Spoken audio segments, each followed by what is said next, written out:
Hai murid-murid, mari kita belajar urutan aliran makanan bersama saya, Cikgu Dinesh.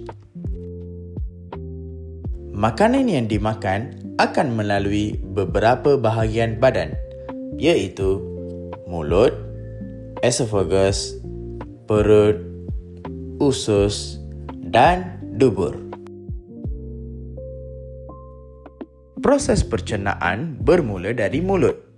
Makanan yang dikunyah bergerak melalui esophagus, terus sampai ke perut. Daripada perut, masuk pula usus. Makanan yang tak dicernakan keluar dari dubur.